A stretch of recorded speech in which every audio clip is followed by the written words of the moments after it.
உங்க வீடு ரொம்ப சின்னதா, வசதி கம்மியா இருக்கு அப்படின்னா, அந்த வீட்ட இன்டீரியர் மூலமா இந்த மாரி வசதியாவும், அழகாவும் மாத்த முடியும். பார்க்கறதுக்கு இது ஒரு நார்மல் கபோர்ட் மாரி இருந்தாலும், இதுக்குள்ள ஒரு பெட் இருக்கு.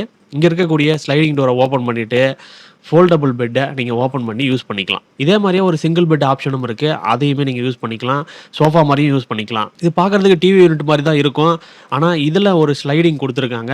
அதுல 2 சைடு ட்ரெஸ்ஸிங் டேபிள் இருக்கு. கீழ வந்து பார்த்தீங்கன்னா, சீட்டிங்க்கான ஏரியாவும் இருக்கு. அத வெளிய இழுத்து யூஸ் பண்ணிக்கலாம். முக்கியமா கிட்ஸுக்கான பெட்ரூம் அப்படின்றது, பெட்ட நீங்க கீழ போட்டு யூஸ் பண்ணும்போது ரூம ஃபுல்லாவே அடைச்சுக்கும். ஆனா, இந்த மாதிரி ஒரு பெட் யூஸ் பண்ணும்பொழுது, உங்களுக்கு கீழ ஸ்டடி ஏரியாவும் இருக்கு. அதே சமயம் மேல பெட் இருக்கு. ஸ்டோரேஜுக்கான ஏரியாவும் ஏகப்பட்டது இந்த இடத்துல குடுத்துருக்காங்க. இந்த மாரி ஆப்ஷன நீங்க சூஸ் பண்ணும்பொழுது, ஒரு 10க்கு 10 ரூம்ல கூட தாராளமா உங்களுக்கு ஸ்பேஸ் கிடைக்கும். வார்ட்ரூம் மட்டும் தான் செய்யறதுக்கு இடம் இருக்கு. ட்ரெஸ்ஸிங் டேபிள் செய்யறதுக்கு இடம் இல்ல அப்படின்னா, இந்த மாரி ஒரு சிம்பிளா மிரர், ஃபோல்டபிள் மிரர் இத ஓப்பன் பண்ணி யூஸ் பண்ணிக்கிற மாரி கூட நீங்க பண்ணிக்க முடியும். வார்ட்ரூம் உள்ளயே.